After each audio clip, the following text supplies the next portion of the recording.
story that we're introducing on this channel, amalanga awafani, istory ke esizongena ngo6:30 from Monday to Friday. Replacer islot isozalo esasikhona ke ngo6:30 lapha ku SABC 1 uzalo selihamba la ku 7:30. Story is about my twins sidlalwa ke uNontsikelelo lo odlala lapha ke as Usibongile and the Lamines.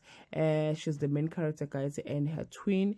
The story was written, or it's written by the Stained Glass. It's story by Uzalo. I hope ukuthi ngesithatha i-direction yozalo la sigcina khona sesiba lost nge-storyline sabo. But anyway, guys, this is what is going to happen from the 28th to the 2nd of May 2025 on Monday. Uthembi and Sabelo have dream of winning umaskandi competition to save their home, but things go awry. Sabelo is taught a hard lesson by his baby mama Xoli on Tuesday. Greed has a woman digging deep into her pockets.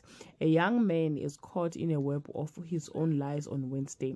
The twins find themselves in a pool of trouble involving the police stolen gold and a compromising cops in the house. Mangubane's hunt for the lottery ticket yield interesting results. Duli's effort to comfort Thembi make everything worse on Thursday. The twins seek out their father to help them pay for Maduna's funeral. Meanwhile, Mangubane butt head with the formidable Gogo Gumede in search of the lottery tickets on Friday. It looked like Gumede's relationship with the twins is going to be fractured for life. It's a near impossible task for Mangubane to get the lottery tickets. Well, guys, that's all I have for today. You can leave your comment below and share your opinion. Bye.